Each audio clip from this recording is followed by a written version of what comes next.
ፖለቲከኞች የሚሸማቀቁበትን ነውር በግልጽ እየተናገሩ መስቀል ይዘው የክርስቶስ እንደራሴ ነን ብለው ወንጌል እየሰበኩ ኃጢአትን ዓለም ላይ የሚያለማምዱ አካላት ምን ፈተና ሊመጣባቸው ይችላል?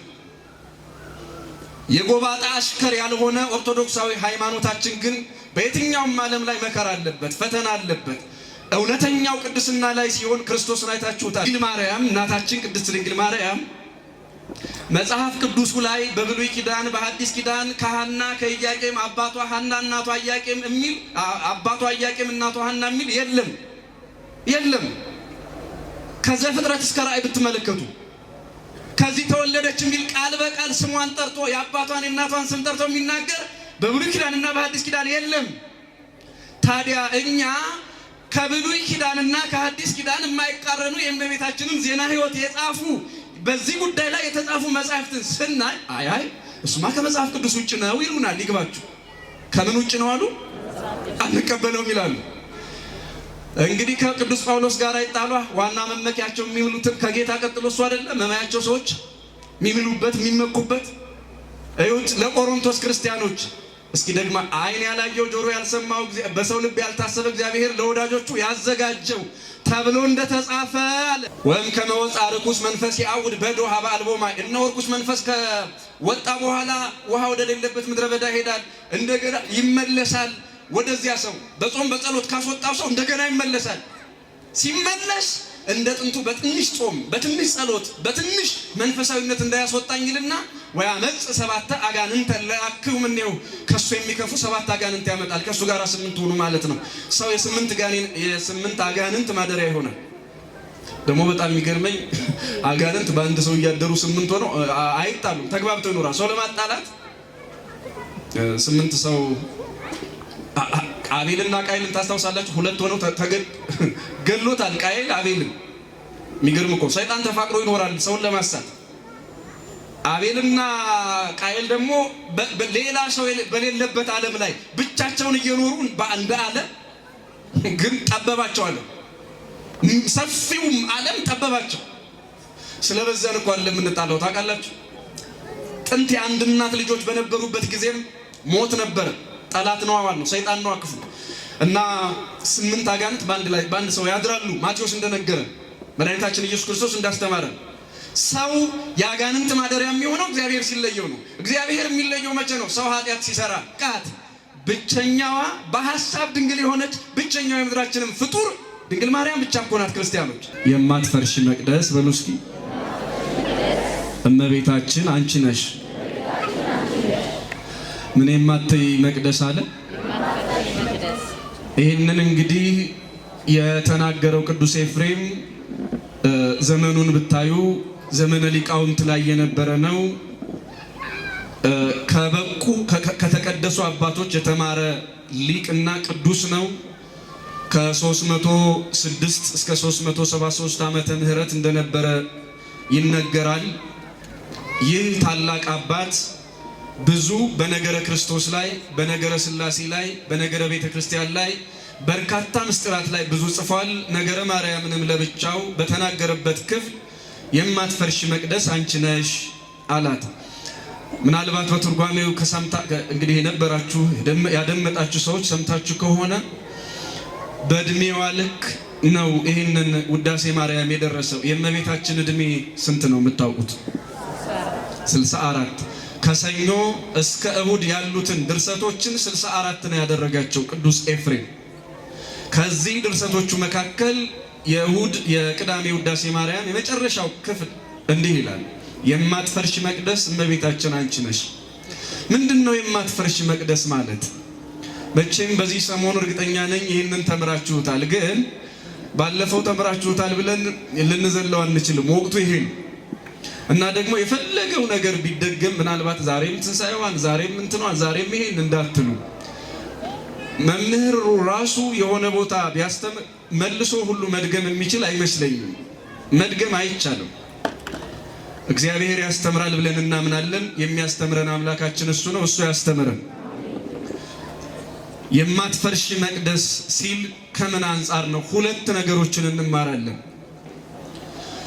የማትፈርሽ መቅደስ ማለት ሌላ የሚፈርስ መቅደስ አለ ማለት ነው። ለምሳሌ አንደኛ ቆሮንቶስ ምዕራፍ 3 ቁጥር 16 ኢተአምሩኑ ከመ ታቦቱ አንትሙ ለእግዚአብሔር ወማኅደሩ ለመንፈስ ቅዱስ፣ እናንተ የእግዚአብሔር ማደሪያ የመንፈስ ቅዱስ ቤት እንደሆናችሁ አታውቁምን? ይላል ቅዱስ ጳውሎስ። ስለዚህ ሁላችን በ40 በ80 ቀን ከዛም በኋላ የተጠመቁ ሰዎች በክርስቶስ ክርስቲያን ሆነው ስጋውን ደሙን ተቀብለው የሚኖሩ ሰዎች የእግዚአብሔር ቤተ መቅደሶች ናቸው። ሁላችን የእግዚአብሔር መቅደሱ ነን። ሁላችን የእግዚአብሔር ምኖቹ ነን። አቤት ሁላችንም መቅደሶቹ ነን። ግን እኛ የምንቆሽሽ መቅደሶች ነን። አምላካችን እንደገና የሚያጥበን፣ እንደገና የሚያነጻን፣ እንደገና የሚቀድሰን መቅደሶቹ ነን። ለዚህ ነው በማቴዎስ በዮሐንስ ወንጌልም ላይ በሌሎችም ወንጌል ለምሳሌ ዮሐንስ ምዕራፍ 2 ላይ ምኩራብ ብለን ያከበርነው በዓል ላይ ወይም ደግሞ በአብይ ጾም እናከብረውን ታስታውሳላችሁ።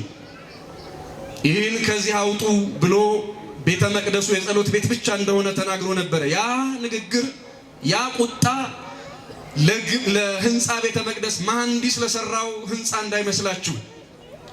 እኔ የሰራሁትን መቅደስ ሰውነታችሁን አርክሳችኋል ብሎ የተቆጣውን ቁጣ ጭምር የሚያሳይ ነው እንጂ ይሄንን ከድንጋይ ወይም ደግሞ ከኖራ የተሰራውን ቤተ መቅደስ ብቻ እንዳይመስላችሁ። እሱ ብቻ አይደለም ቤተ መቅደሱ፣ እኛም ቤተ መቅደሶቹ ነን፣ እንቆሽሻለን። መጽሐፍ እንዲህ ይላል አንደኛ ዮሐንስ ምዕራፍ 1 ቁጥር 8 ላይ ኃጢአት የለብንም ብንል ራሳችንን እናስታለን፣ ጸድቅ ያለው ብንል ራሳችንን እናስታለን። ውሸት ነው። እኛ የምንወድቅ የምንነሳ ሰዎች ነን። የአምላካችን የክርስቶስ ቤዛነት፣ የአምላካችን የክርስቶስ መስቀል፣ የክርስቶስ ደም ከአዳም መርገም አድኖናል፣ አንጽቶናል። ግን ደግሞ በራሳችን ኃጢአት፣ በራሳችን ጥፋት፣ በራሳችን በደል ልንያዝ እንችላለን። ስለዚህ ዮሐንስ ምን አለ በመልእክቱ? ኃጢአት የለብንም ብንል ራሳችንን እናስታለን አለ። ኃጢአት የለብንም ጻድቃን ነን የሚሉ ካሉ እብዶች ናቸው፣ ጤነኞች ሊሆኑ አይችሉም። እኔ አይደለሁም ብለው መጽሐፍ ነው። እናም እኛ በኃጢአት ሊቆሽሽ የሚችል መቅደስ ነው ያለን ሰውነታችን። የማትፈርሽ መቅደስ ነሽ ያላት የድንግል ማርያምን ያየን እንደሆነ ግን በኃጢአት የማይቆሽሽ በኃጢአት የማያድፍ ንጹህ ሆኖ ለእግዚአብሔር መቅደሱ የሚሆን ለእግዚአብሔር ማደሪያው የሚሆን ኃጢአትን በሶስትም መንገድ የማያውቅ ማለት ነው።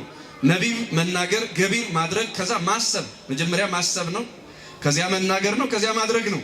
በዚህ ሁሉ ንጹህ ናት። አንድ ሊቅ በውዳሴ ማርያማችን ትርጉም ላይ የሚናገረውን ነገር ነግሬያችሁ ወደ ሁለተኛው ልሂድ። እመቤታችን 4 የድንግልና አይነቶች አሏት። ይህን ስንል አንዳንዶቹ የማያውቁ ብዙዎች ስላሉ ኧረ 2 ነው የሚሉናሉ። ይህ እንግዲህ ያው ከመጽሐፍ ርቆ መኖር የሚያመጣው ንግግር ነው። ለማንኛውም 4 አይነት ድንግልናዎች አሏት ድንግል ማርያም። 4ቱንም ባጭሩ እናያቸው። የመጀመሪያው ማየት ይባላል፣ ወይም ደግሞ ርእይ የሚባል ኃጢአት አለ። በማየት የሚመጣ ማለት ነው። በምን የሚመጣ አልኳችሁ? በማየት የሚመጣ ኃጢአት ነው። በማቴዎስ ወንጌል ምዕራፍ 5 ላይ እንዲህ ተጽፏል። ቀኝ ዓይንህ ብታስትህ ከአንተ አውጥተህ ጣላት። ዓይን የስህተት ምክንያት ሊሆን ይችላል።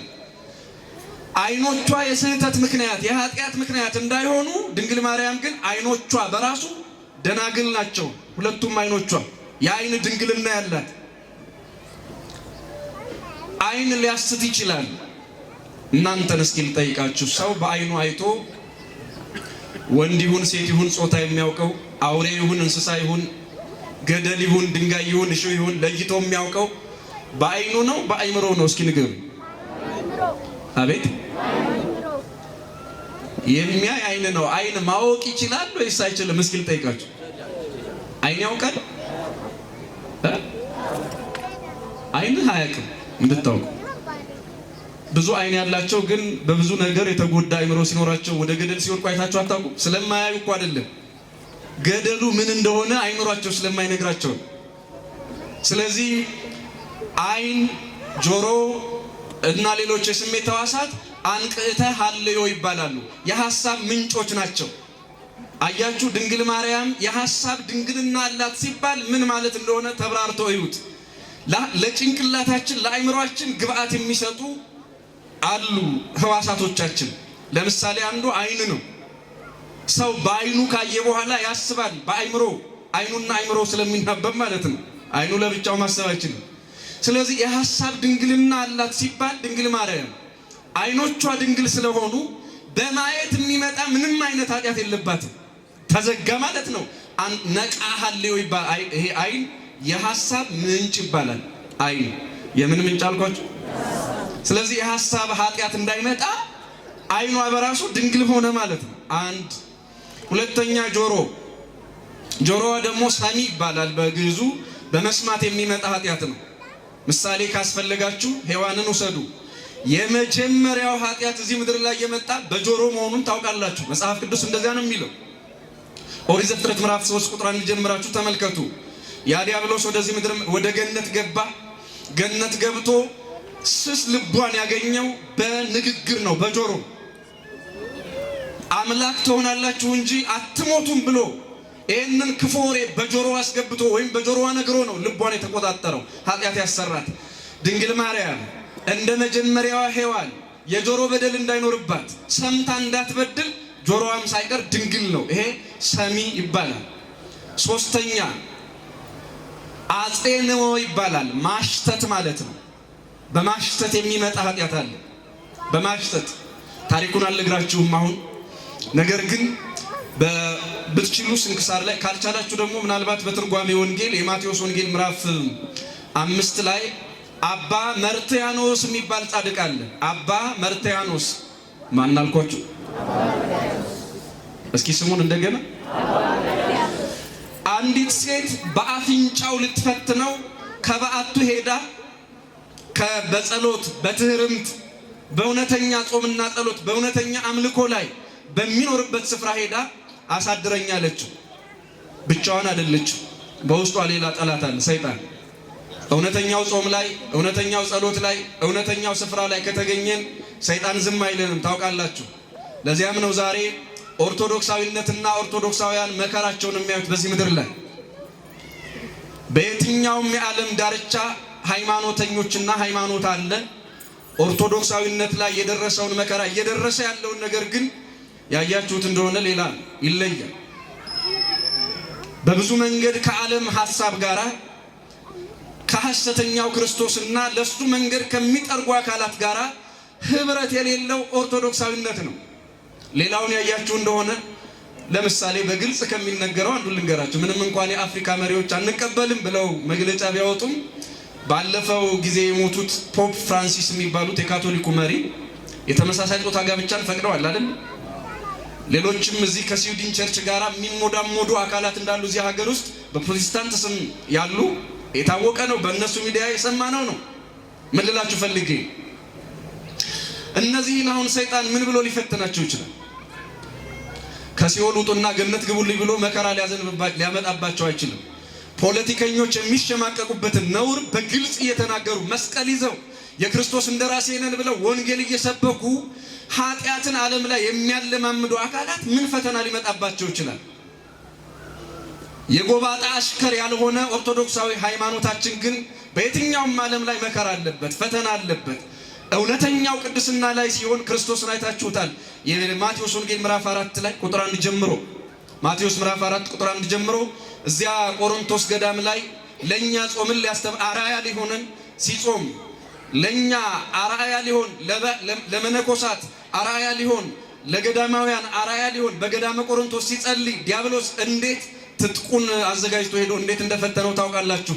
ምንም እንኳን ባይሳካለት የቆሮንቶስን ጾም፣ የቆሮንቶስን ጸሎት፣ የቆሮንቶስን ስፍራ የወረሰው ኦርቶዶክሳዊነትና ኦርቶዶክሳውያን ሁሌም በፈተና ላይ ናቸው። ቆሮንቶስ ላይ ያቆመ፣ ቆሮንቶስ ላይ ቀስቱን የጨረሰ ጠላት የላትም ቤተክርስቲያኒቱ። ለዚህ ነው እውነተኛውን አባት እዚያ ገዳም ድረስ ሄዶ የፈተነው እና በመጨረሻ ሲመሽ ስለሆነ ሄደችው ልጅቷ ወይም ደግሞ ፈታኟ ሴት፣ የሰይጣን መልእክተኛ የሰይጣን ፈረስ የሆነች ልጅ ሄደች። አሳድረኛለችው። እምቢ ብላት እንደው እንዳበሆን አልተቀበላችሁኝም ይለኛል ፈጣሪ አይሆንም ብላት። አሁን መሽቷል ጊዜው። ደግሞ ሰይጣን ብልጥ ነው፣ መቼ እንደሚፈትነን ያውቃል። እንዲሁ ዝም ብሎ በበረታንበት ጊዜ ጎበዝ በሆንበት ጊዜ ለጾም ለጸሎት ራሳችንን አሳልፈን በሰጠንበት ጊዜ አይመጣም። ሌላ አድፍጦ ጊዜ ይጠብቃል። ሲመሽ ነው ሄደ። ለምን ሲመሽ ሄደች? እንዴ በዚህ ምሽት እንዴት እምቢ ትለኛለህ ትለዋለች። ስለዚህ ልቡ ያዝናል። ቀን ቢሆንማ ጊዜ ነው ወደ ሰፈር ሄደሽ ደሪ ሊላት ይችላል። ስለዚህ ጊዜ ጠብቃ ሄደች። ያው ብቻዋን አይደለችም እንደነገርኳችሁ እና በመጨረሻ አስገባት። ባጭሩ እንግዲህ አውሬ ከሚበላት እግዚአብሔርም ከሚያዝንብኝ ትግባና እኔ ፈተናውን እቋቋማለሁ ብሎ አስገባት። ከገባች በኋላ እሱ የሚወድቅበትን የዝሙት ከሷ ጋር አብሮ ተኝቶ ዝሙት እንዲፈጽም የሚያደርግ ክፉ ሐሳብ እንዲመጣበት የሚያደርግ ሽታ ወይም ጭስ ማጨስ ጀመረች። ይሄ የአፍንጫ ፈተና ይባላል፣ አጼኖ ይባላል። ይህን ጊዜ እግሩን እሳት ላይ ጨመረው። እሱ እሳት እየሞቀ ስለነበር ይሄን አንዳንዶች ይገርማቸዋል። መቼም ይኸውላችሁ በመጽሐፍ ቅዱሳችን 40 ክንድ ወደ ላይ የሚነድ እሳት ውስጥ 3 ወጣቶች ገብተዋል። እንኳን የምድጃ እሳት ላይ ትንቢተ ዳንኤል ምዕራፍ 3 ላይ ተጻፈ አይደለ? ሰው ዋጋ አገኝበታለሁ እግዚአብሔር ዋጋ ይሰጠኛል ካለ አይደለም የምድጃ እሳት ዓለም ላይ የሚያስፈራ መልክ ያለው የባቢሎን እሳት ላይ ወጣቶቹ እሳት ውስጥ ገብተዋል። ስንክሳር ስለሆነ እንደው የሚጠራጠሩ ሰዎች ስላሉ ነው። ይሄ የምድጃ እሳት ነው፣ ትንሹ ነገር ነው። እግሩን እሳት ላይ ሲጨምረው ሽታው ተቀየረ። ምን አስበህ ነው? ምንድነው እዚህ መጣህ አንተኛም ወይ ምንድነው እያረክ ያለው ብላ ስትደነግጥ እሳቱን እንልመደው ብዬ ነው አላት። ምኑን እንልመደው? የምን እሳት ነው የምንለምደው? አይ የሰማዩን እሳት አላት። እሷ ለካ ሞት ማለት ህይወት ማለት በቃ ኖሮ ኖሮ መሞት፣ ከዚያ በቃ መሞት ህይወት የሚባል ከሞት በኋላ ያለ ህይወት ምን እንደሆነ አታውቅም። በዚህ ምክንያት ክርስቲያኖች ደነገጠች። አስተማራት። ካስተማራት በኋላ አሳስታለሁ ብላ እዚያው ተሳስታ ጸድቃ ቀረች። ክብር ምስጋና ለእግዚአብሔር ይሁን። እዚያው ዛሬ ቤተክርስቲያን ከተሰራላቸው ቅዱሳት ሴቶች መካከል አንዷ ይህች ሴት ናት። አስታለሁ ብላ በኃጢአት በጽድቅ ተሳሳተች። ለካ እንዲህም አለ፣ ለካ የሰማይ እሳት አለ፣ ለካ በእግዚአብሔር ፊት ከሞት በኋላ መቆም አለ፣ ከሞት ከመቃብር በኋላ ህይወት አለ ብላ ከዚያ ለመዳን እዚያው ወደ ዓለም አልመለስም ብላ እዚያው መንኩሳን የቀረችው። አሁን ይሄ አባት ግን አባ መርትያኖስ በአፍንጫ ተፈትኗል። ድንግል ማርያም የክርስቶስ መዓዛ ያላት ናት። ቅዱስ ጳውሎስ እኛ ግን የክርስቶስ መዓዛ አለን ብሎ እንደተናገረው እሷ የክርስቶስን መዓዛ የመንፈስ ቅዱስን መዓዛ ነው የምታውቀው። ስለዚህ አጼኖ የሚባል የኃጢአት ትዝታ የላትም። የኃጢአትን ጠረን አታውቀውም። ስንተኛ ላይ ነው? ሶስተኛ። አራተኛው ገሲስ ይባላል። እስኪ ምን አልኳችሁ? ገሲስ ማለት በእጅ የሚመጣ ኃጢአት ነው። ለዚህም የሔዋንን ምሳሌ ልንገራችሁ ግልጽ እንዲሆንላችሁ። ሔዋን በእጇ በድላለች። በጣም ብዙዎቻችሁ ታውቁታላችሁ፣ ብዙ ጊዜ ስለሚሰበክ። እስኪ ምን አድርጋ እናንተ ንገሩ። በእጇ ምን አድርጋለች ሔዋን? ጮክ በሉና ስንገሩ። የዕፀ በለሱን ቆርጣለች በእጆቿ ማለት ነው። መቼም መድኃኔዓለምን ታስታውሳላችሁ። እጆቹን በአጋጣሚ አይደለም የተቸነከረ። አይሁድ እንዲሁ ዝም ብሎ በደንብ እናሰቃየው ብለው እንደዛ ሊያስቡ ይችላሉ። ግን እንደዚያ የነሱ ዓላማ እንደሱ ብቻ አይደለም። መንፈስ ቅዱስ ደግሞ ሌላ ዓላማ፣ ሌላ ምስጢር ነበረው እግዚአብሔር ወልድ። እና ምንድነው እሱ ያላችሁ እንደሆነ ለሔዋን እጆች ካሳ ሲከፍል ነው። ቀኝና ግራ እጆቹን የተቸነከረ የሔዋን እጆች ወደ ሞት ተዘርግተዋል፣ ሞትን ወደዚህ ዓለም አምጥተዋል። የክርስቶስ እጆች ለሔዋን እጆች ካሳ እየከፈሉ ነበር። እጆቹን ሲቸነከር የእናታችን የድንግል ማርያም የሁለተኛዋ ሔዋን የድንግል ማርያም እጆችም እዩት። ቅዱስ ዮሐንስ አፈወርቅ ምን እንደሚል በሃይማኖተ አበው መጽሐፍ ላይ ወኮነት ፈዳይተ ዕዳሃ ለሔዋን፣ የሔዋን ብድር የሔዋን ዕዳ ከፋይ ሆነች ይችላል። እስኪ አብራችሁ በሉ ከዮሐንስ ጋር የሔዋን በሉ እስኪ ዕዳ ከፋይ ሆነች። የሔዋን ምን ሆነች? ድንግል ማርያምን እኮ ነው ዕዳ በእጅ የመጣ ኃጢአት ነበረ። ድንግል ማርያም ለሔዋን እጆች ዕዳ ከፋይ ሆነች። ምን ሆና? ሔዋን እጆቿን ወደ ዕፀ በለስ ነበር የዘረጋችው። ድንግል ማርያም ደግሞ ወደ ሕይወት ፍሬ ነው እጆቿን የዘረጋ። የሕይወት ፍሬ ማን ነው? መድኃኔዓለም ክርስቶስ። ክብር ምስጋና ለድንግል ማርያም እጆቹ። እንኳን እሷነቷን እጆቿ ሳይቀር የተመሰገኑ ናቸው። እግሮቿ ሳይቀር የተመሰገኑ ናቸው። ጆሮዎቿ፣ አይኖቿ ሳይቀር ኃጢአትን የማያውቁ ናቸውና ተመልከቱ። የሔዋን እጆች የሞትን ፍሬ ያዙ፣ የሞትን ፍሬ ጨበጡ። የድንግል ማርያም እጆች ክርስቶስን አቀፉ፣ ክርስቶስን ጨበጡ። ክርስቶስን ወልዳ ክርስቶስን አቅፋ የሕይወት ምክንያት የሆነች የሕይወትን ፍሬ ለዓለም የሰጠች ድንግል ማርያም ደግሞ የሔዋን ዕዳ ከፋይ ሆነች። ሔዋን ብቻዋን አይደለችም፣ ለሁላችን ዕዳ ከፋያችን የዕዳችንን ደብዳቤ የቀደደልንን የዕዳችንን ኃጢአት የሰረዘልንን ክርስቶስ አምላካችንን የወለደች ዕዳ ከፋያችን ድንግል ማርያም በድጋሚ ክብር ምስጋና ለእናታችን ይሁንልን። ድንግል ማርያምን ኃጢአት አያቃትም። የማትፈርስ መቅደስ የሚያሰኛት አንዱ ይሄ ነው። ኃጢአትን የማታውቅ ንጹህ ወይም ደግሞ የነጻች መቅደስ፣ የተቀደሰች መቅደስ። እኛም እኮ የእግዚአብሔር መቅደስ ነን፣ ግን ኃጢአት ያረክሰናል፣ ግን በደል ያረክሰናል። ኃጢአት በሐሳብ እንኳን እንዳያረክሳት የሐሳብ ምንጮቿ ድንግል ሆኑ። ሐሳብን ወደ አእምሮ ሊያመጡ የሚችሉ ነገሮች በሙሉ ድንግል ሆኑ። እግዚአብሔር ጠበቃቸው። ስለዚህ ድንግል ማርያም በሐሳብ እንኳን ያልበደለች ንጽሕት ሴት ሆነች ማለት ነው። አንድ ሁለተኛ፣ እኛም የእግዚአብሔር መቅደስ ነን። ድንግል ማርያምን የእግዚአብሔር ምን ሆናት? እስኪ ንገሩኝ እንደገና። እኔ ድምፅ እፈልጋለሁ። በተለይ ብርሃኑ ወደ እኔ ስለሆነ አላያችሁም፣ መኖራችሁን የማውቀው በድምፅ ነው። እኛ እግዚአብሔር መቅደስ ነን። ድንግል ማርያምስ መቅደስ አይደለችም እንዴ?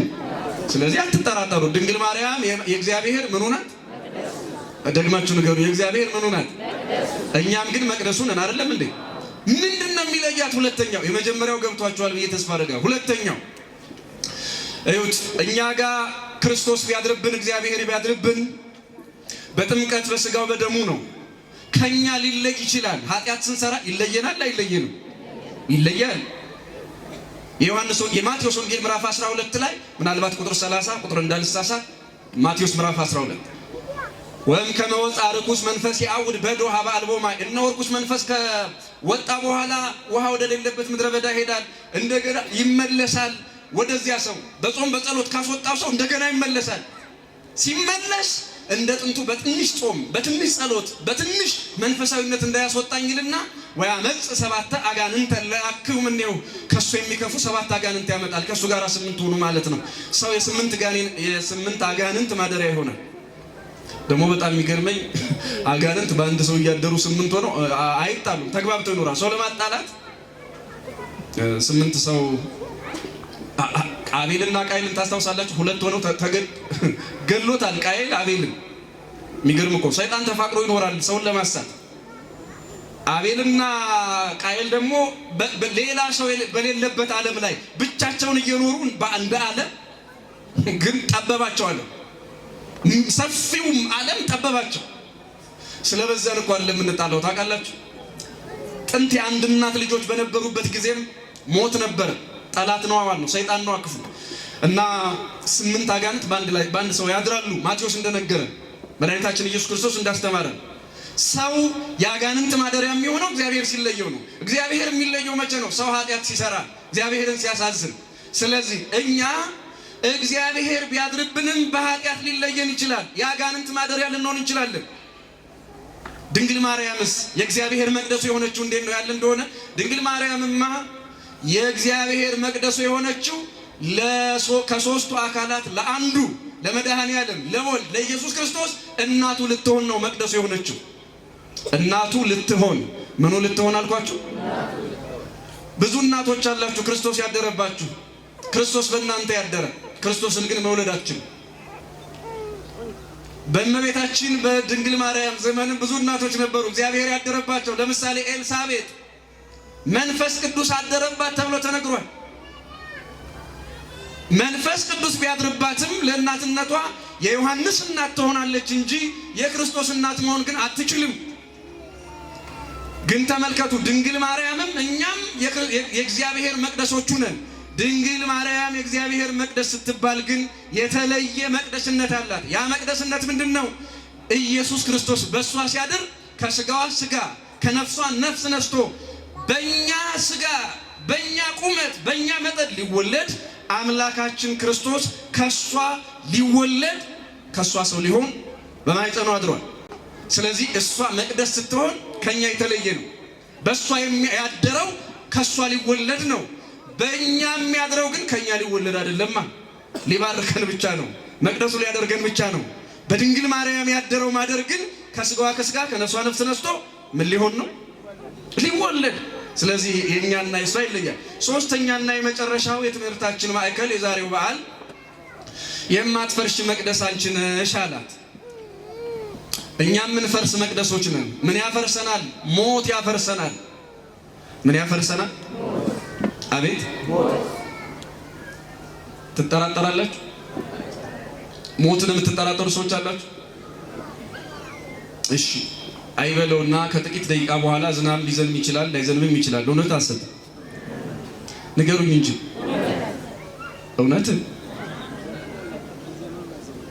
አዎ ትክክል እኮ ናቸው። ምን ነው ተጠራጠራችሁ? አይ እንዳይዘንብ ብዬ ነው። እስኪ ደግማችሁ በደንብ ስሙ ጥያቄውን። ዝናብ ሊዘንብም ላይዘንብም ይችላል። እውነት አሰብ እውነት አይደል? ከዚህ ስትወጡ ታክሲ ልታጡም ትችላላችሁ፣ ላታጡም ትችላላችሁ። እውነት አሰብ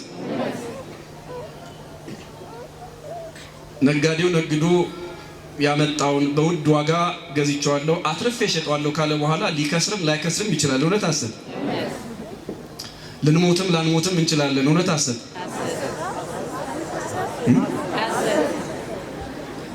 በደንብ ንገሩ። እውነት አሰብ ምንድነው መልሱ? ፈራችሁ? አቤት እንሞታለን ማለት ፈርታችኋል። እሺ እውነት ሐሰት የለውም። ይሄ የማንጠራጠረው ነገር እንፈርሳለን፣ እንበሰብሳለን፣ እንሞታለን። የምንፈርስ መቅደሶች ነን። ምን የምንል መቅደሶች?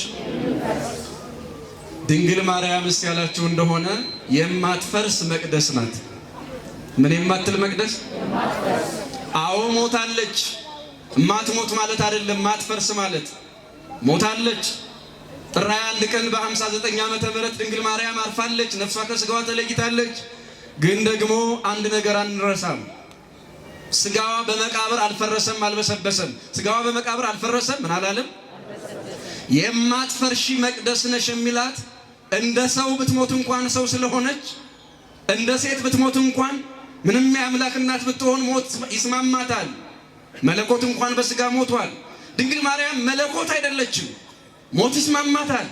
ግን ደግሞ ስጋዋ በመቃብር ፈርሶ በስብሶ የማይቀር እግዚአብሔር በስልጣኑ ያስነሳት የማትፈርስ እግዚአብሔር መቅደሱ ድንግል ማርያም ናት።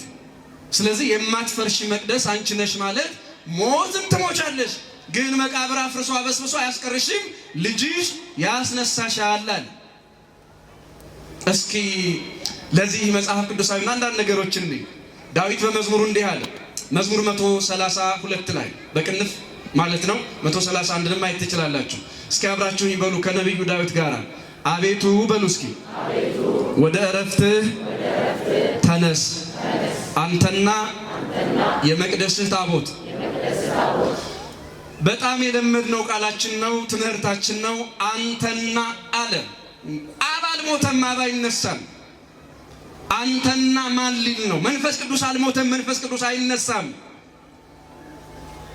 አንተና የመቅደስ ታቦት ማለት ታቦት እመቤታችን ድንግል ማርያም ናት። ለምን ታቦት ተባለች? ታቦት ማለት የጽላት ማደሪያ ነው እንድታውቁት። ታቦት ማለት የምን ማደሪያ አልኳችሁ? እኛ ያው ዛሬ ጽላቱንም ታቦቱንም አንድ ላይ ነው የምንጠራው፣ ችግር የለውም። ግን ታቦት ማለት እንዳትረሱ የምን ማደሪያ? የጽላት ማደሪያ። አቤት የጽላት ማደሪያ። ጽላት ስንት ቃል ተጽፎበታል በብሉይ ኪዳን የምታውቁት? እስኪ በማርያም ንገሩ ቶሎ ቶሎ። አቤት ረሳችሁት? 10 ቃል ተጽፎበት ነበር ጽላቱ። የጽላቱ ማደሪያ ምን ይባላል አልኳችሁ? አቤት ታቦት። 10 ቃል ለተጻፈበት ጽላት ማደሪያ ታቦት ነው። ሌላ ቃል የተጻፈበትን ታቦት ልንገራችሁ። የዮሐንስ ወንጌል ምዕራፍ 1 ቁጥር 1 ላይ አብራችሁ ይበሉ። ቃል በመጀመሪያ ነበረ በሉ እስኪ። ቃልም በእግዚአብሔር ዘንድ ነበረ፣ ቃልም እግዚአብሔር ነበረ። ቃል ማን ነው አለ? እግዚአብሔር ማን ነው አለ? አቤት ቃል። በብሉይ ኪዳኑ ጽላት ላይ ስንት ቃላት ይጻፉ ነበረ? 10 ቃላት። የሐዲስ ኪዳኗ ታቦት ውስጥ የሚያድረው ጽላት ደግሞ አንድ ቃል ነው። አንድ ቃል። ያ ማን ነው? እግዚአብሔር። በብሉይ ኪዳኑ ጽላት ላይ 10 ቃል ተጽፎ ታቦት ላይ ያድር ነበረ።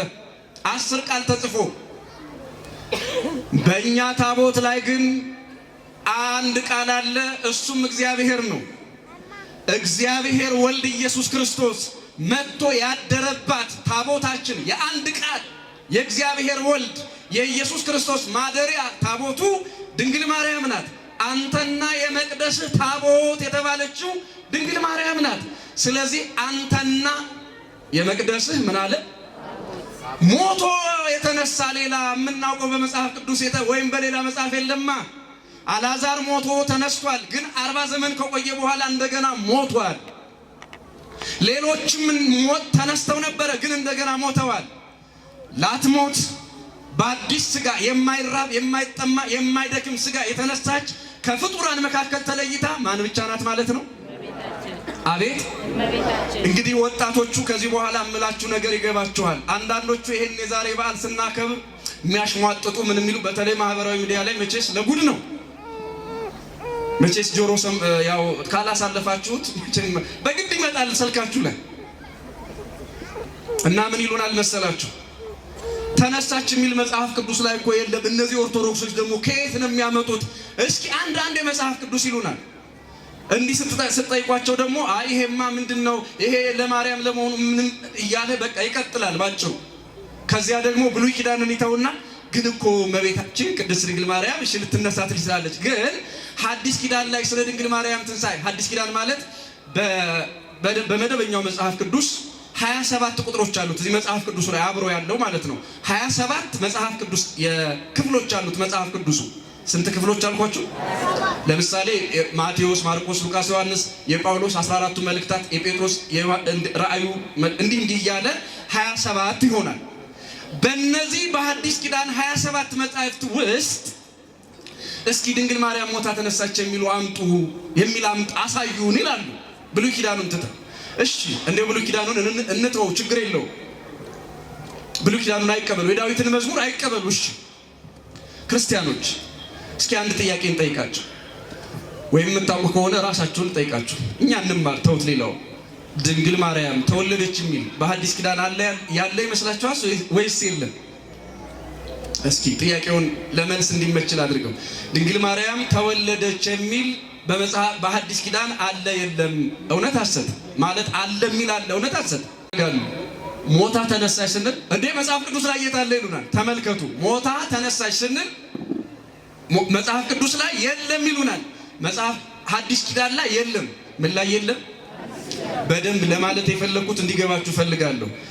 ሞታ ተነሳች ብላ የኢትዮጵያ ኦርቶዶክስ ተዋሕዶ ቤተክርስቲያንና ካቶሊኮቹም የኢስተር ኦርቶዶክሶች ሌሎቹም ይሄን ሲያከብሩ በሐዲስ ኪዳን ድንግል ማርያም ሞተች ተነሳች የሚል የለም እስኪ ያሳዩን ይሉናል። ተነሳች የሚል የለም፣ ተነሳች የሚል የለም ነው የሚሉት። ልብ በሉ፣ ተነሳች የሚል የለም ይሉናል።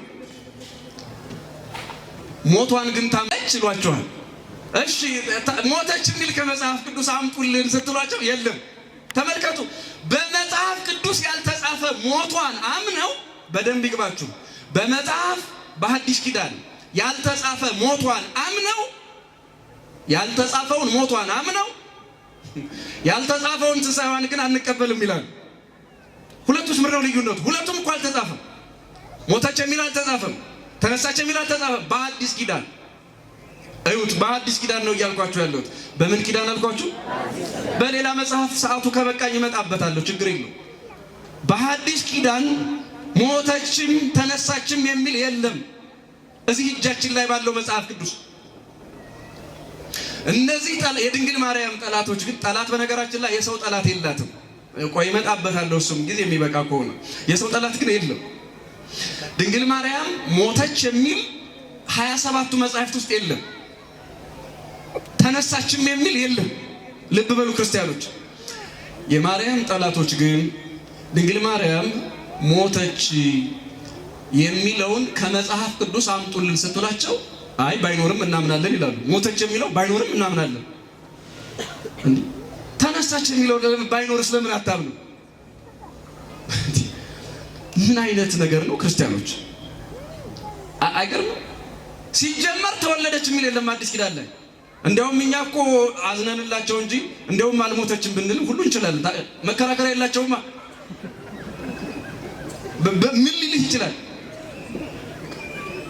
ዝም ብሎ እንዲሁ ለክርክር ከሆነ አልሞተችም ብንልብስ። ግን ክርስቲያኖች መጽሐፍ ቅዱስ ብቻውን የቅዱሳንን ታሪክ የያዘ አይደለም። እንደዚህ አይደለም። ተወለደች ስላላለ እስኪ ተመልከቱ። ተወለደች የሚል ቃል ስለሌለው መጽሐፍ ቅዱስ ድንግል ማርያም ተወለደች የሚል ቃል ስለሌለ አይ ድንግል ማርያም የምትባል ሴት አልተወለደችም ይላሉ እነዚህ ሰዎች አይሉም። መጽሐፍ ቅዱስ እንደተወለደች ሳይናገር መጽሐፍ ቅዱስ ተወለደች ብሎ ሳይጽፍ ድንግል ማርያም ተወልዳለች ብለው የሚያምኑ ወገኖቻችን ሞተች የሚለውን ግን ይቀበሉታል። እንዴት ሆኖ የታለ እሱስ? በጣም እኮ የሚያሳዝን ነው። ክርስቲያኖች በጣም ዝም ብሎ መርጦ ይሄ ከፍሎ ማመንን እግዚአብሔር ከልባቸው ያርቅላቸው። ወይ ጨርሶ አልተወለደችም ይበሉ፣ ምክንያቱም መወለዷ በሐዲስ ኪዳን ስላልተጻፈ። ወይ ጨርሶ አልሞተችም እንደውም ማናውቃትም ይበሉ፣ ምክንያቱም መወለዷም መሞቷም መነሳቷም ሐዲስ ኪዳን ላይ ስላልተጻፈ። በግልጽ ድንግል ማርያም የተባለች ልጅ ከሐና ከኢያቄም ተወለደች የሚል የለም እንደውም ጭራሽ መጽሐፍ ቅዱስ ላይ። እኛ ግን አንድ ነገር እንዲህ እንናገራለን። መጽሐፍ ማለት እዚህ ሐዲስ ኪዳን ብቻ ወይ ብሉይ ኪዳን ብቻ አይደለም። ሌሎቹ ቅዱሳት መጻሕፍት አሉ። ለምሳሌ ልንገራችሁ። አንደኛ ቆሮንቶስ ምዕራፍ 2 ቁጥር 9 ላይ አንደኛ ቆሮንቶስ ምዕራፍ 2 ቁጥር 9 ላይ እንደው በማርያም አብራችሁ ይበሉ ሁላችሁ። እንዲህ ይላል ቅዱስ ጳውሎስ፣ ዓይን ያላየው በሉ እስኪ፣ ጆሮ ያልሰማው በሰው ልብ ያልታሰበ እግዚአብሔር ለወዳጆቹ ያዘጋጀው ተብሎ እንደተጻፈ እንዲህ እንናገራለን። ተብሎ እንደተጻፈ እንዲህ ምን እንላለን? ከዘፍጥረት እስከ ራእይ ብትመለከቱ እነዚህ ዘመዶቻችን በያዙት መጽሐፍ ቅዱስ ላይ እንዲህ የሚል የለም። ተብሎ እንደተጻፈ እንናገራለን አለ። ተብሎ ምን እንዳለ ከየት ነው ያመጣው ጳውሎስ? አሁን ይሄንን ዓይን ያላየው ጆሮ ያልሰማው የሰው ልብ ያላሰበው እግዚአብሔር ለወዳጆቹ ያዘጋጀው የሚል ከየት ነው ያመጣው? ተብሎ እንደተጻፈ ይላል። ቅዱስ ጳውሎስ ከመጽሐፍ ቅዱስ ውጭ አምጥቶ ሲናገር ትክክል ከሆነ እኛ ኦርቶዶክሳውያን መጽሐፍ ቅዱስ ላይ የሌለ ግን ከመጽሐፍ ቅዱስ ጋር የማይቃረን የቅዱሳንን ታሪክ ስናመጣ ነውር ሊሆንብን አይችልም። ከተሳሳተ ደግሞ ጳውሎስም ተሳስቷል ማለት ነው። ምክንያቱም ከሱ በፊት የተጠሩ ሐዋርያት ያልጻፉት፣ ከሱ በፊት ትንቢት የተናገሩ ነቢያት ያልጻፉትን እጃችን ላይ ባለው መጽሐፍ ቅዱስ ያልተጻፈውን ቃል ተብሎ እንደተጻፈ እንዲህ እንናገራለናል። ከየት ነው ያመጣው? የለም ይሄ ቃል መደበኛው መጽሐፍ ቅዱስ ላይ። እኛ የድንግል ማርያምን ትንሣኤ፣ የድንግል ማርያምን መወለድ፣ የድንግል ማርያምን እርገት ስንናገር ዜና ሕይወቷን ስንተርክ የለም ከመጽሐፍ ቅዱስ ውጭ እኮ ናችሁ ይሉናል። ከመጽሐፍ ቅዱስ ውጭ መሆን ኃጢአት ከሆነ ጳውሎስ ኃጢአተኛ ነው። ይኸው እንዲህ እየጻፈ ነውና ሌሎችም አሉ። ለሰዓት ስለማይበቃ ሁሉን መናገር አልችልም። ግን እያልኩት ያለው ገብቷችኋል? ገብቷችኋል? መጽሐፍ ቅዱስ የሚባል አምጡልኝ ብዬ ነበር እናንተ እንድታዩት አልደረሰልኝም መሰለኝ። መጽሐፍ ቅዱስ ማለት ብሉይ ኪዳን ሐዲስ ኪዳን ማለት ነው። እሱን እኔ ስልኬን ስለምጠቀም ነው። እዚሁ አጋጣሚ ባትሪ ሎ የሚል መጽሐፍ ቅዱስ መጠቀም ችግሩ ይሄ ነው። ድንግል ማርያም እናታችን ቅድስት ድንግል ማርያም መጽሐፍ ቅዱሱ ላይ በብሉይ ኪዳን በሐዲስ ኪዳን ከሐና ከኢያቄም አባቷ ሐና እናቷ ኢያቄም የሚል አባቷ ኢያቄም እናቷ ሐና የሚል የለም የለም። ከዘፍጥረት እስከ ራእይ ብትመለከቱ ከዚህ ተወለደች የሚል ቃል በቃል ስሟን ጠርቶ የአባቷን የእናቷን ስም ጠርቶ የሚናገር በብሉይ ኪዳንና በሐዲስ ኪዳን የለም። ታዲያ እኛ ከብሉይ ኪዳንና ከሐዲስ ኪዳን የማይቃረኑ የእመቤታችንን ዜና ሕይወት የጻፉ በዚህ ጉዳይ ላይ የተጻፉ መጻሕፍትን ስናይ አይ እሱማ ከመጽሐፍ ቅዱስ ውጭ ነው ይሉናል። ይግባችሁ። ከምን ውጭ ነው አሉ? አንቀበለውም ይላሉ። እንግዲህ ከቅዱስ ጳውሎስ ጋር ይጣሏ። ዋና መመኪያቸው የሚምሉትን ከጌታ ቀጥሎ እሱ አይደለም መማያቸው ሰዎች የሚምሉበት የሚመኩበት። እዩት ለቆሮንቶስ ክርስቲያኖች እስኪ ደግማ ዓይን ያላየው ጆሮ ያልሰማው በሰው ልብ ያልታሰበ እግዚአብሔር ለወዳጆቹ ያዘጋጀው ተብሎ እንደተጻፈ አለ። የት እንደተጻፈ የለም እኮ ክርስቲያኖች። ከመጽሐፍ ቅዱስ ውጭ መጥቀስ ኃጢአት በደል ከሆነ ደግሜ እነግራችኋለሁ፣ ተጠያቂው በደለኛው ማን ጭምር ነው ማለት ነው። አቤት ጳውሎስን ተሳስቷል ብለው እስኪያርሙት ድረስ እንጠብቃለን። ለጊዜው ግን እኛ እንደ አባታችን እንደ ቅዱስ ጳውሎስ በእጃችን ላይ ካሉት መጽሐፍ ቅዱሶች ውጭ አዋልድ የተባሉ መጽሐፍትንም ተጠቅመን ሊቃውንት አባቶቻችንን ተጠቅመን የመጽሐፍ ቅዱስ የብሉይ ኪዳንን ትርጓሜም ይዘን ክርስቲያኖች እኛ የድንግል ማርያምን ዜና ሕይወት ከመጽሐፍ ቅዱስ ባልተቃረነ መልኩ እናውቀዋለን እናምነውም አለን። ግን ደግሞ አንድ ነገር አንስትም። እስኪ ልጠይቃችሁ፣ በጣም ቀላል ጥያቄ፣ በጣም ቀላል። እስኪ ጆሮአችሁን ከፍታችሁ እንድትሰሙ ይፈልጋለሁ። ድንግል ማርያም አምላክን በስጋ የወለደች የአምላክ እናት ናት። የምን እናት? የአምላክ እናት። ይህንማ ንገሩኝ በደንብ ምስክርነት ነው። የምን እናት? የአምላክ እናት። ሞቶ መነሳት ነው የሚበልጠው? የአምላክ እናት መሆን ነው የሚበልጠው? እስኪ ንገሩ። እንደው የሚሰማችሁን ንገሩ። ግድ የለም የምታምኑት ይሄ ነው አይደል? ውስጣችሁ የሚነግራችሁ የምን እናት መሆን? የአምላክ እናት መሆን። ሞቶ ከመነሳት ምን ይላል? ሞቶ መነሳት የአምላክ እናት ከመሆን ደግሞ ምን ይላል? የአምላክ እናት መሆን ምንድን ነው? ቀላል ነገር መቼስ እንዴት ምን ብለን በቃል እንገልጠዋለን? የአምላክ እናት መሆን፣ የአምላክ እናት በነቢዩ ኢሳይያስ አድሮ ምን አለ አምላክ? ሰማይ ዙፋኔ ነው፣ ምድር የእግሬ መረገጫ ነው፣ ለእኔ ምን አይነት ቤት ትሰሩልኛላችሁ አለ። ሰማይ ዙፋኔ ነው። ሰማይ ምኔ ነው? ምድር ደግሞ ምኔ ነው አለ? መረገጫዬ ነው። ለእኔ ምን መቅደስ ነው የምትሰሩልኝ? አይበቃኝም አለ። ክርስቲያኖች ሰማይና ምድር አይችሉኝም ያለ ጌታ ጠባብ ማህፀን ያላት 3 ክንድ ከስንዝር ቁመት ያላት ድንግል ማርያም ደግሞ በማህፀኗ ወሰነችው። በማህፀኗ መጽነስ ብቻ አይደለም፣ በድንግልና ጸንሳ በድንግልና ወለደችው። መጽሐፍ ደግሞ እናንተ ምንም መጽሐፍ አያስፈልግም። በዚህ ምድር ላይ ባሉ እውነቶች ደናግል ሴቶች፣ ወንድም የማያውቁ ሴቶች ወተት እንኳን ማስገኘት አይችሉም። ደናግል ሴቶች ምን ማስገኘት አይችሉም? አቤት ለልጆቻቸው የሚሆን እንዲሁ ዝም ብሎ አንዲት እናት ልጄን ጠብቂልኝ ብላ ለአንዲት ድንግል ሴት እንዲሁ ጡት ስላላት ብቻ አጥቢልኝ አትችልም። እሱ ባዶ ቅል ነው የሚሆን። ወንድ የማያውቁ ሴቶች ድንግልና እስካላቸው ድረስ ወተት የሚባል ነገር አያውቁ። ድንግል ማርያምስ ልጇን እኮ ወተት ጡት አጥብተዋለች። ለምን? እሷ ላይ የሆነው ሌሎች ላይ ከሚሆነው ሁሉ የተለየ ነው። ታምረ ማርያም ተብሎ የሚነበበውም ዋናው ይሄ ነው ክርስቲያኖች። እና ምን ልላችሁ ፈልጌ ሞቶ መነሳት ሌባና ወንበዴ እንኳን ይነሳል። ክርስቲያኖች ሞቶ አይቀርም። ዝም ብሎ ቀጥቃጭ ሽፍታው እንኳን ይነሳል። ነፍሰ ገዳዩ ይነሳል። ጻድቃን የሚነሳሉ። ይሄን እናውቃለን። የሚነሳው ሁሉም እንደየስራው ነው። በማቴዎስ ወንጌል ምዕራፍ 25 ላይ ትንቢተ ዳንኤል ምዕራፍ 12 ላይ ተጽፎ እንደምናገኘው ክርስቲያኖች ጻድቃንም ኃጥአንም እንደየስራቸው ይነሳሉ። እንደየስራቸው ምን ይላሉ? አቤት ማንም ያዳም ሰው የሚነሳውን ትንሣኤ ድንግል ማርያም ቀድማ ተነሳቸው። ምን ዜና ነው? ምን ድንቅ ነገር ነው? ማንም ሰው ሊሆነው የማይችለውን የሆነችበት እዚያ ትልቅ ምስጢር አለ አይደል ወይ? ምንድነው እሱ? የአምላክ እናት መሆን። የምን እናት መሆን? የአምላክ እናት መሆን ለማንም የማይሆን ነው። ያው ታውቃላችሁ በስብከቶቻችን ቤተክርስቲያን የምታስተምረው ለምሳሌ እንደ ቅዱስ ጊዮርጊስ አይነት ሰማዕታት ሊወለዱ ይችላሉ አይችሉ? አይ ሳትፈሩ ተናገሩ። ወይ አይችሉም ወይ ይችላሉ። እንደ ቅዱስ ጊዮርጊስ አይነት ሰማዕታት ሊመጡ ይችላሉ አይችሉ? አቤት በደንብ ነው የሚኖሩት። እንደ አቡነ ተክለ ሃይማኖት ጻድቃን እንደነሱ አይነት እንደ አባታችን አይነት ጻድቃን ሊወለዱ ይችላሉ አይችሉ? እንደ ቅድስት አርሴማ ያሉ ይመጣሉ አይመጡ? ሊመጡ ይችላሉ፣ ሊወለዱ ይችላሉ። እንደ ሌሎችም አይነት ቅዱሳን እዚህ ምድር ላይ ሰዎች እናቶች ሊወልዱ ይችላሉ። እንደ ድንግል ማርያምስ ሊወለድ ይችላል አይችልም? አቤት አይችልም። እንዴት?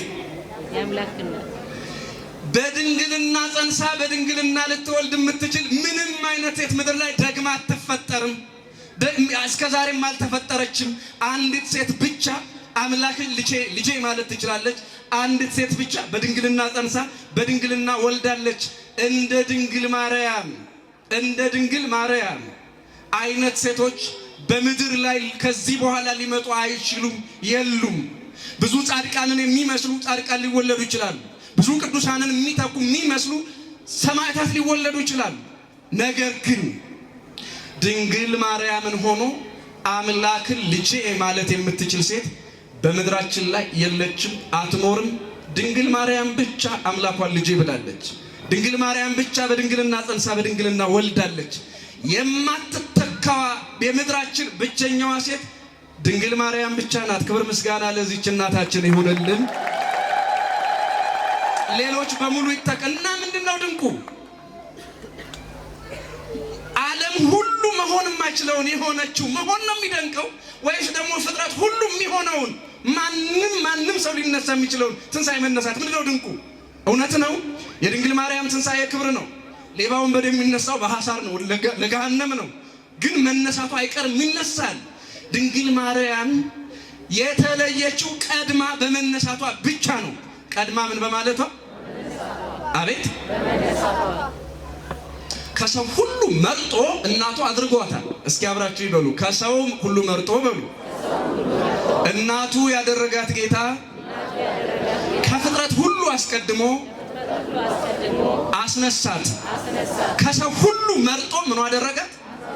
ወዳጅ የሚገርመው ይሄ ነው። ከሰው ሁሉ ከሴቶች ሁሉ ተመርጣ እናት የሆነችበት መንገድ ነው የሚደንቀው እንጂ ማንም የሞተ ሰው እንደየስራው የሚነሳውን የቀን ልዩነት ነው የሆነው። በሷ ላይ የቀን ልዩነት የትኛውም ቀን ቢደራረብና ቢመጣ ሺና ቢሊዮን ዘመን እንኳን ብንኖር ወይም ቁጥር የሌለው ዘመን እንኳን ብንኖር ድንግል ማርያምን ሊተካ እሷ የሆነችውን መሆን የሚችል ግን ማንም የለም። ከሰው ሁሉ መርጦ እናቱ አደረጋት። ከሰው ሁሉ መርጦ ከሞት አስነሳት። ከሰው ሁሉ ተመርጣ እናት የሆነችበት ምስጢር ነው ለኛ ድንቃችን እንጂ ከሞት መነሳቷ ብዙ የሚደንቅ አይደለም። እኔ የምነሳው እናንተ የምትነሱት ሁላችንም የምንነሳው ትንሣኤ እኮ ነው። ምን ነው ይሄ ድንቁ? ምንም።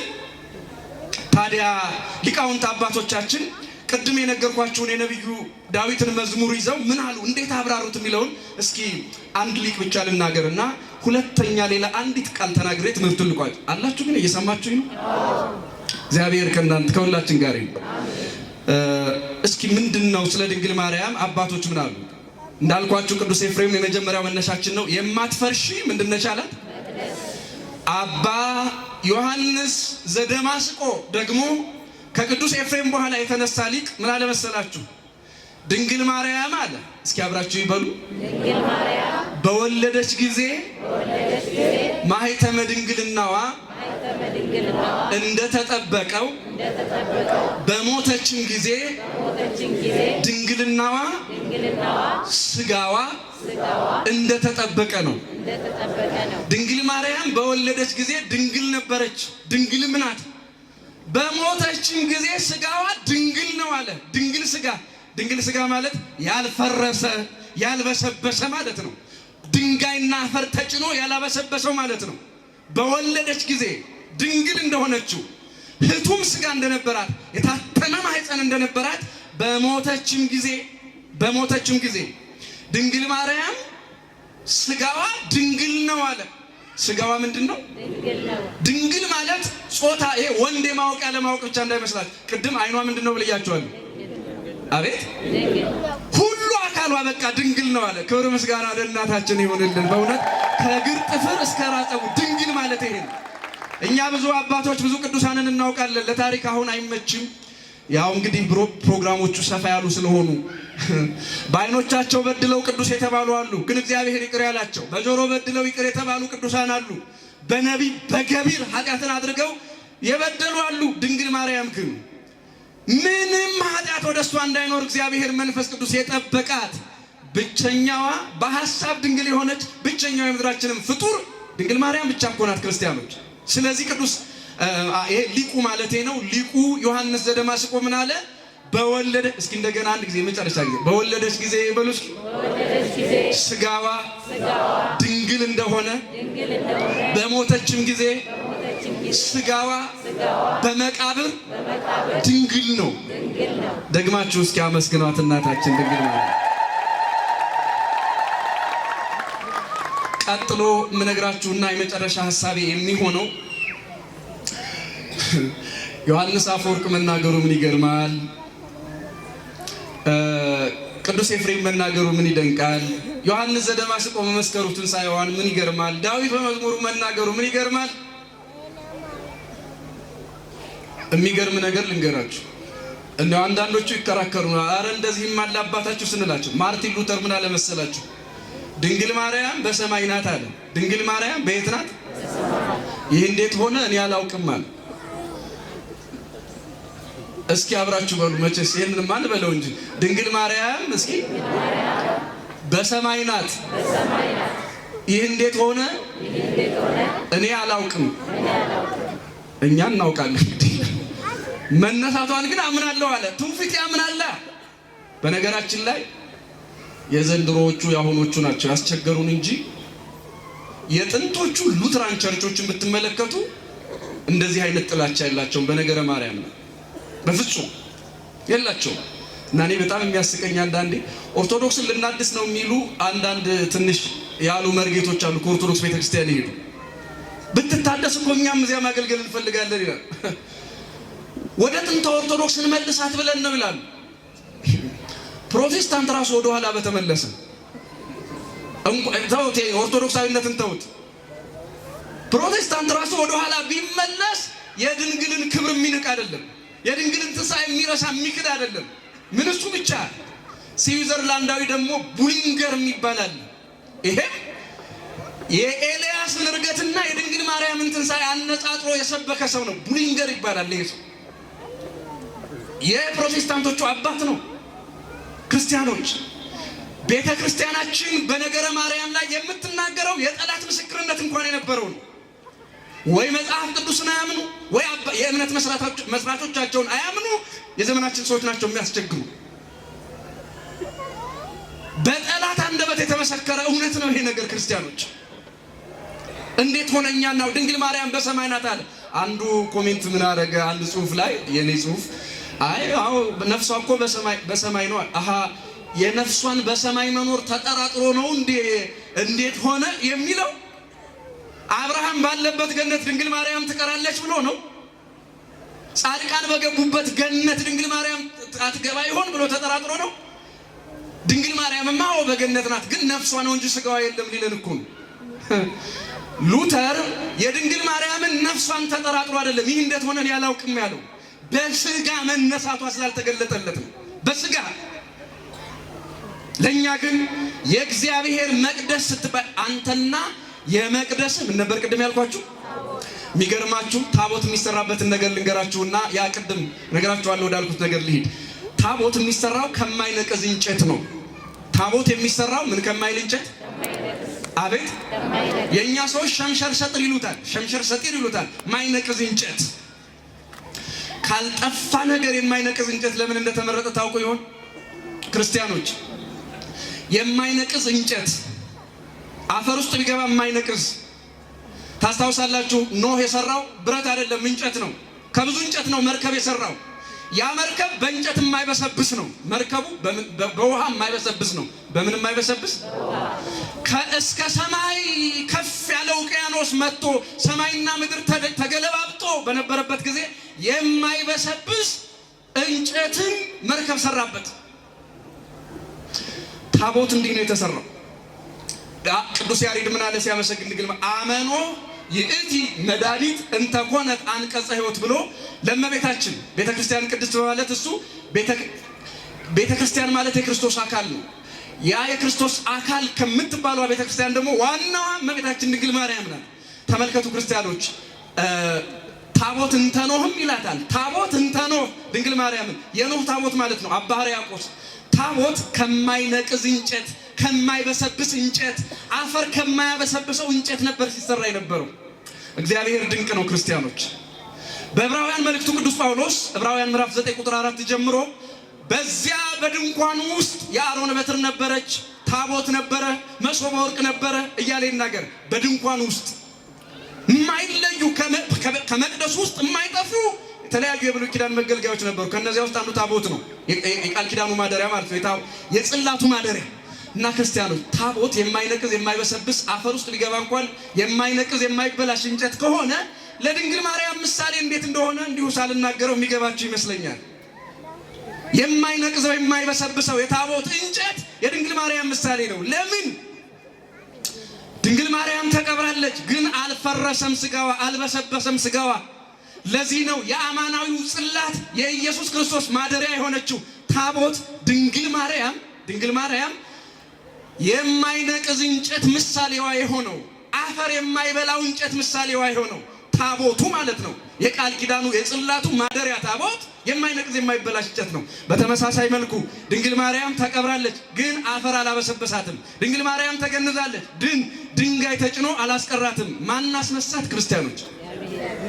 አቤት አደራ፣ በስልጣኗ ተነሳች እንዳትሉ። ማን አስነሳት? ማን አስነሳት? ይችላል አይችልም? አሁን ይሄ ፕሮቴስታንቱ አባት ቡሊንገር እንዳልኳችሁ ከኢሳይያስ ርገት ጋር አያይዞ አመሳጥሮ ነው የሚያስተምረው ቡሊንገር።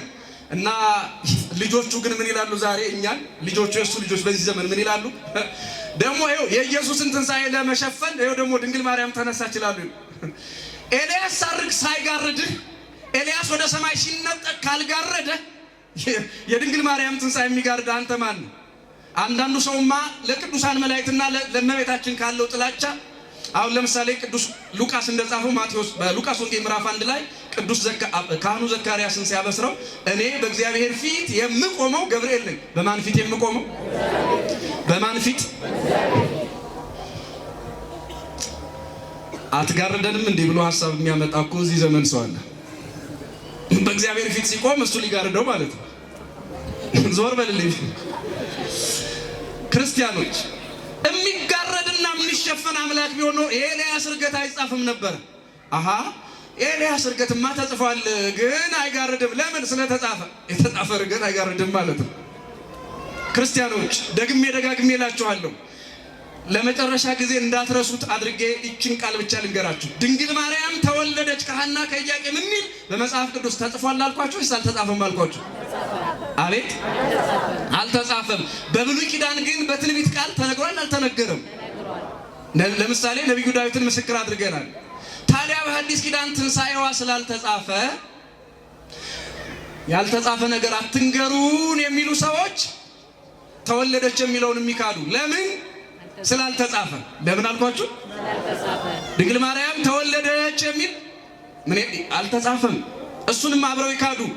የተጻፈውን ብቻ እናምናለን የሚሉ ሰዎች ተወለደች የሚል የለም፣ ሞተች የሚል የለም፣ ተነሳች የሚል የለም ሐዲስ ኪዳን መጽሐፍ ላይ። ስለዚህ እንዲህ እንድታስቡ መጽሐፍ ቅዱስ ለሌሎቹ መጻሕፍት እናት ነው እንጂ የመጨረሻው አይደለም። ይሄ መጽሐፍ ቅዱስ ይሄ ቱምቢ ነው። ሌሎች መጻሕፍት ከዚህ ከወጡ ይጣላሉ። መጽሐፍ ቅዱስን መስለው የማይቃረኑ ከሆነ ግን መጽሐፍ ቅዱስ አባታቸው ነውና እናምናቸዋለን፣ እንቀበላቸዋለን። የነ ዮሐንስ ዘደማስቆ ትርጉም፣ የነ ቅዱስ ኤፍሬም ሶርያዊ ትርጉም የተቀበለው ከዚህ የተነሳ ነው። በመጨረሻም ልነግራቸው የፈለኩት ድንግል ማርያም የተነሳችው አንዳንድ ጊዜ አብነት ልዩነት አለ። እንደዚህ አይነት ነገር ከዚህ በፊት ተሰብኮ ከሆነ ዝም ነው የምለው። መቼ ነው ተነሳ?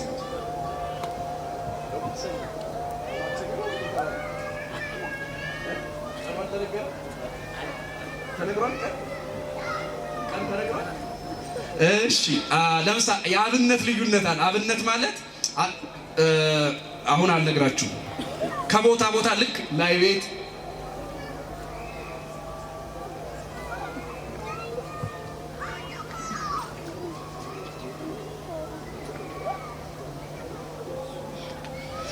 እሺ ለምን መሰለ አብነት ማለት ለምሳሌ ላይ ቤት፣ ታች ቤት፣ አጫብር፣ ቆሜ ምናምን እየተባለ ዜማ ሁሉ ይለያያል። የሚገርማችሁ ስለዚህ እናንተ በሉት ዜማው አንድ ነው፣ ቃለ እግዚአብሔሩ አንድ ነው። ግን ትንሽ የቀለም ልዩነት የወዝ ልዩነት አለው። የምን ልዩነት አልኳችሁ? እንደዚያ ነው። ይሄ አሁንም እነግራችሁ በድንግል ማርያም ጉዳይ ላይ ምንም ልዩነት የለም። ሞታ ተነስታለች የሚለው ጋር ምንም ኦርቶዶክሳዊት አይደለም። ኦርቶዶክሳዊት ቤተክርስቲያን አልኳችሁ እኮ የፕሮቴስታንት እምነት መስራቾች እንኳን የካዱት አይደለም፣ ጠላት የካደው አይደለም፣ እውነት ነው።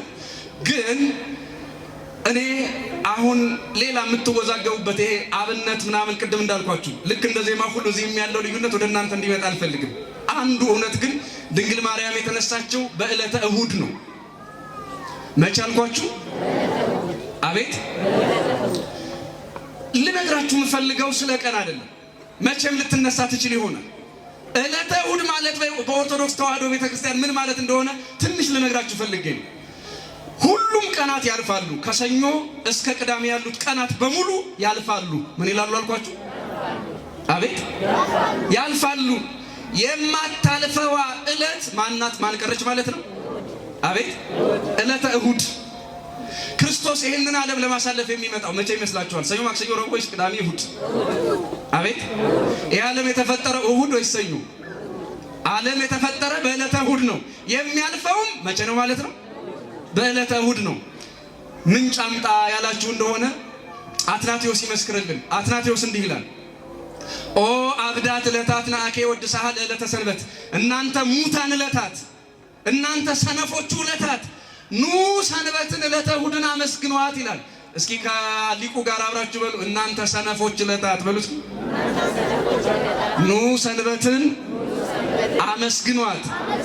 እንተባቲ ተአመርክን ለአዝማን ወለመዋዕል፣ ዕለት እንድትባሉ ዘመን እንድትባሉ በእሷ ታውቃችኋልና ኑ ዕለተ ሰንበትን አመስግኗት አለ። አንዳንድ ቅድም እንዳልኳችሁ እዚህ ቤተ ክርስቲያን 40 ዘመን ኖረው ምናልባትም ከአንድ ዛፍ የተለየ ዕውቀት ይቅርታ ለቃሉ ዛፍ እንኳን እዚህ ቤተ መቅደስ ውስጥ ከመኖሩ የተነሳ ይቀደሳል፣ እንስመዋለን አይደለ?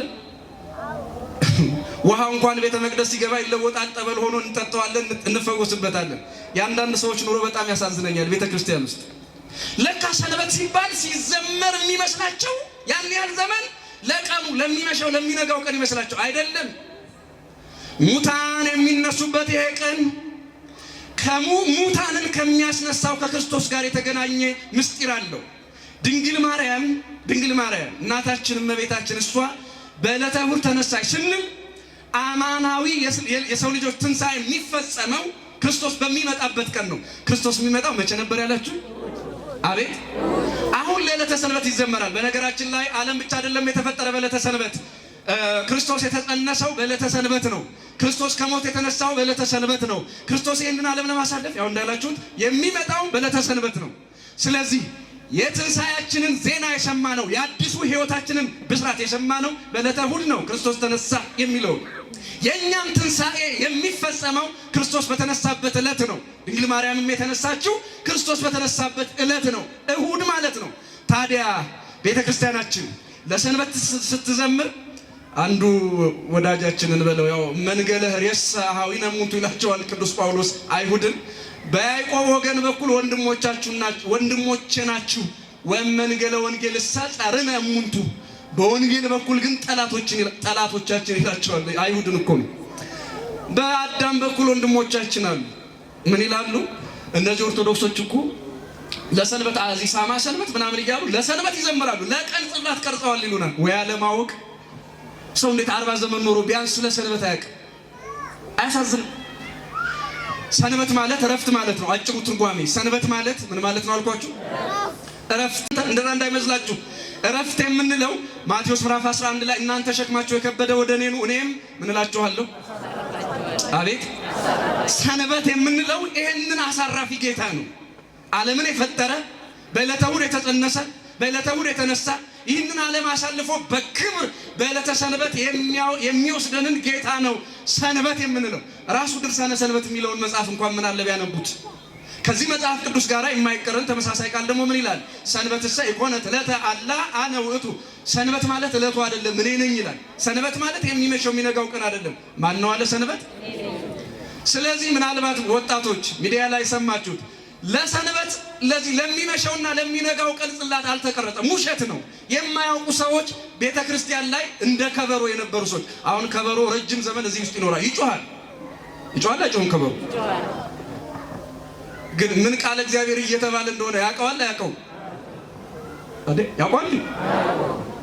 የሚያውቅ ከበሮ መጥቶ ከሆነ ቀዘቀዛችሁ። ከበሮ ሲጮህ ያውቀዋል? ምን ቃል እግዚአብሔር እየተባለ እንደሆነ ያውቃል? በስብከትና በዝማሬ በቅዳሴ የነበርን የሚሉ ሰዎች ለካ ጮታቸው እንደ ከበሮ ነው። በጣም ያዝናሉ ይህን ቃል በመናገር። ሰንበት ሲባል ጽላት ተቀረጸ የሚባል ለቀን እንዴት ነው ጽላት የሚቀረጸው? ሸክማችሁ የከበደ ወደ እኔ ነው። እኔ ምን እላችኋለሁ? ሰንበት ክርስቶስ ነው። ማረፊያችን ክርስቶስ ነው። 1 2 በአንድ ዓመት ውስጥ 52 ሰንበታት አሉ። በደንብ ስሙኝ። ያው ማስታወሻ አልያዛችሁም ግን ግድ የለም ቢያንስ ስሙኝ እስከምትረሱት። በአንድ ዓመት ውስጥ ስንት ሰንበት አለ? አቤት 52 ሰንበት አለ። ቤተ ክርስቲያናችን በመደበኛው የእሁድ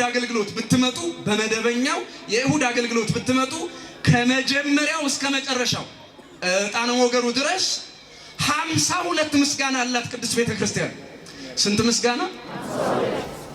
አቤት 52። በዓመቱ ልክ ለአንድ አምላኳ ለጌታዋ ለአምላኳ የምታቀርበው ንጹህ ምስጋና በአንድ ሰንበት ብቻ ስንት አልኳችሁ?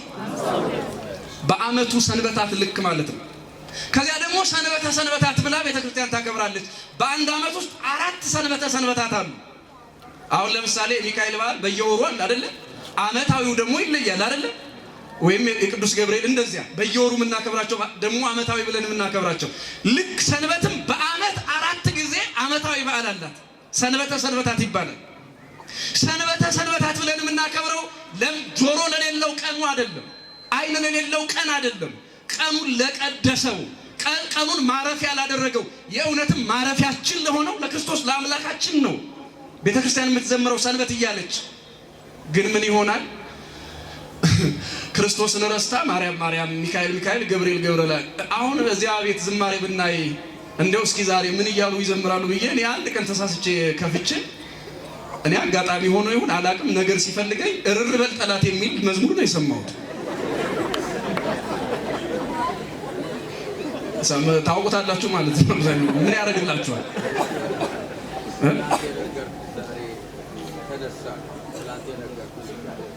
ግጥሙን እየበገበ ነው ጭራሽ። እሺ አይጠቅማችሁም። እውነት ለመናገር ንብ ሆናችሁ ቆሻሻ ለቆሻሻ አትሄዱ። አበቦች ጋር ነው መሄድ። አሁን ለወቅሳችሁ አይደለም። እኔም እኮ ሰማሁ በቃ ይኸው፣ ግን ጆሮዬን አሞኛል። ከዛ በኋላ ምንድነው የሚቀርበው ምስጋና? ክርስቲያኖች 52 ምስጋና የተለያየ ምስጋና አይነት በአንድ ሰንበት ብቻ የምታመልከዋ ቅድስት ኦርቶዶክሳዊት ቤተ ክርስቲያን እኮ ናት። አምላኳን አታውቅም፣ ክርስቶስን ረስታለች የሚባለው። ክርስቲያኖች በዚህ ሰንበት ላይ እንዲህ አይነት የሰማይ ምስጋና በሚዜምባት በሚመሰገንባት አምላኳ ክርስቶስ ጌታዋ ክርስቶስ ሆኖ ከአብ ከመንፈስ ቅዱስ ጋር በሚመለክባት ኦርቶዶክሳዊት ቤተ ክርስቲያን ስለተሰበሰብን አምላካችን እግዚአብሔር ክብር ምስጋና ይግባው። በዚህች እምነት ውስጥ ስለሰበሰበን ክብር ምስጋና ለስሙ ይሁን። ይሄው ነው ትምህርቴ። የማትፈርሺ መቅደስ አንቺ ነሽ አላት ቅዱስ ኤፍሬም።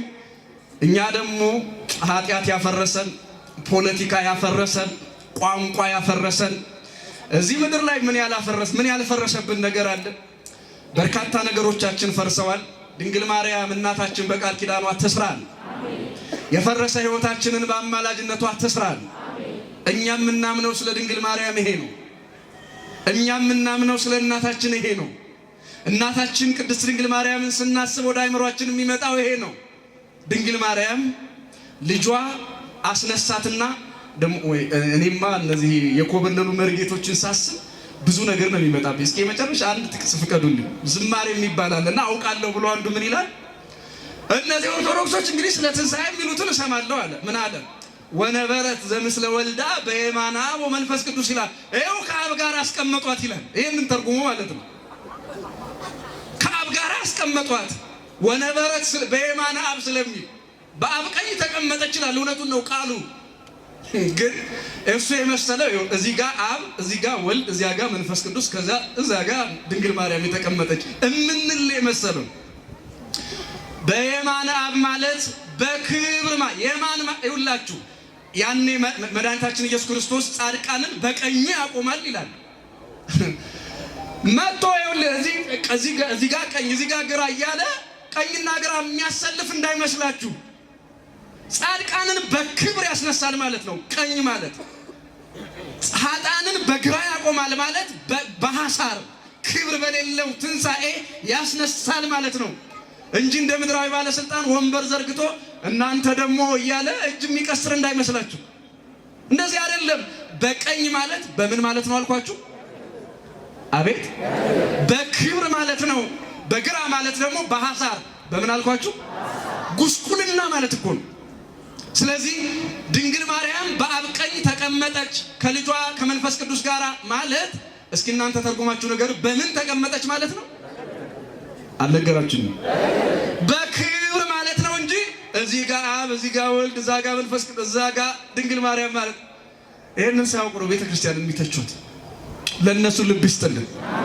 ድንግል ማርያም ተነስታለች፣ ድንግል ማርያም አርጋለች። ልጇ ከሰው ሁሉ መርጦ እናቱ ያደረጋት ጌታ ከሙታን ሁሉ መርጦ ወደ ሰማይ ወስዷታል። ድንግል ማርያም ምልጃዋ፣ ቃል ኪዳኗ፣ በረከቷ አይለየን። የማትፈርሰዋ መቅደስ ሕይወታችንን ትስራልን፣ ሀገራችንን ትስራልን። ሁሌ ደም የሚፈስባት የጦር ታሪክ የሚወራባት ይህች ሀገር ፈረሰች የሚል ሟርት የሚሰማባት ሁሌ ድንግል ማርያም ትስራልን። የማትፈርስ መቅደስ እናት አድርጎ ስለሰጠን ለመድኃኔዓለምም ለእናቱ ለድንግል ማርያምም ክብር ምስጋና ይድረሳቸው። ስብሐት ለእግዚአብሔር።